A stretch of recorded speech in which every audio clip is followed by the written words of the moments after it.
Hello student, easy to লার্নিংয়ে তোমাদের সবাইকে স্বাগত। আশা করি তোমরা সবাই ভালো আছো। ঠিক আছে, তো তোমাদের জন্য আবার একটা অপরচুনিটি নিয়ে চলে আসছি। তো তোমাদের ভ্যাকেন্সি বেরিয়েছে সমীরের তরফ থেকে। এটা একটা আগেই বলে দিচ্ছি, এটা একটা কন্ট্রাকচুয়াল বেসিক্স জব। ঠিক আছে, society of applied microwave electronics engineering and research. ঠিক আছে, এটা গভর্নমেন্ট অফ ইন্ডিয়ার আন্ডারে। তো recruitment for contract position in Samir.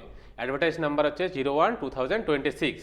Application তোমাদের থেকে কতদিনের মধ্যে করতে হবে? 25/1/2026।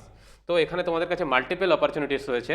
ঠিক আছে, তো প্রজেক্ট ইঞ্জিনিয়ার রয়েছে, project engineer electronics, project engineer electrical, CSIT safety. ঠিক আছে, সিভিল ইঞ্জিনিয়ারিং, পরপর দেখবে ফিজিক্স, মেকানিক্যাল, কেমিক্যাল, সমস্ত কিছু রয়েছে।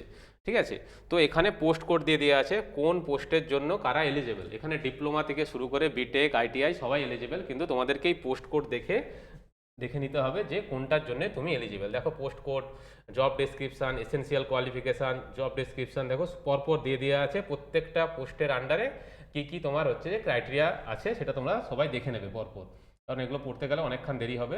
ঠিক আছে, তো নেক্সট তোমাদের আমি দেখবো যে তোমাদের স্যালারি কত রয়েছে। প্রজেক্ট ইঞ্জিনিয়ারের জন্য 34,000 পার মান্থ, প্রজেক্ট সায়েন্টিফিক অ্যাসিস্ট্যান্টের জন্য 23,500 per month, project technical assistant 21,000। আর এটা দেখতে পাচ্ছ এজ লিমিট তোমাদের কি রয়েছে। এজ লিমিট রয়েছে upper age limit 28 years project ইঞ্জিনিয়ারের জন্য, প্রজেক্ট সায়েন্টিফিক অ্যাসিস্ট্যান্টের জন্য রয়েছে 25 ইয়ার্স, প্রজেক্ট টেকনিক্যাল অ্যাসিস্ট্যান্ট এর জন্য রয়েছে 25 ইয়ার্স, আর প্রজেক্ট টেকনিক্যাল অ্যাসিস্ট্যান্টের জন্য রয়েছে 30 ইয়ার্স। এক্সপিরিয়েন্স কোনোটার জন্য এক্সপিরিয়েন্স লাগবে না, শুধু প্রজেক্ট টেকনিক্যাল অ্যাসিস্ট্যান্টের জন্য 3 ইয়ার্স অ্যাবাভ এক্সপিরিয়েন্স লাগবে তোমাদের। এজ রিল্যাক্সেশন কারো কিছু নেই, যা দেয়া আছে এটাই। ঠিক আছে, তো 2 ইয়ার্সে তোমাদের কন্ট্রাক্ট, যদি প্রজেক্ট এক্সটেন্ড হয় তাহলে তোমাদের এক্সটেন্ড হতেও পারে। স্ক্রিনিং টেস্ট হবে, ঠিক আছে, ইন্টারভিউ হবে। ডেট অফ অনলাইন টেস্ট 1 ফেব্রুয়ারি তোমাদের হবে 2026। ঠিক আছে, বুঝতে পেরেছো? তো আর তোমাদের আগেই বলে দিয়েছি লাস্ট ডেট 25 জানুয়ারি।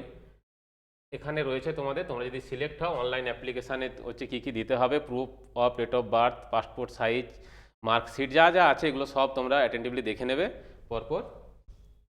তো তোমরা যারা গ্র্যাজুয়েশন পাস করেছো বা ডিপ্লোমা পাস করেছো, এখন গভর্নমেন্ট জবের জন্য প্রিপারেশান নিচ্ছ, ঠিক আছে, তো কিছু তার সাথে একটা করলে এবং সেই প্রিপারেশানটা নিলে তাদের জন্য এটা আমি বলবো বেস্ট অপরচুনিটি, তোমরা সবাই দেখতে পারো।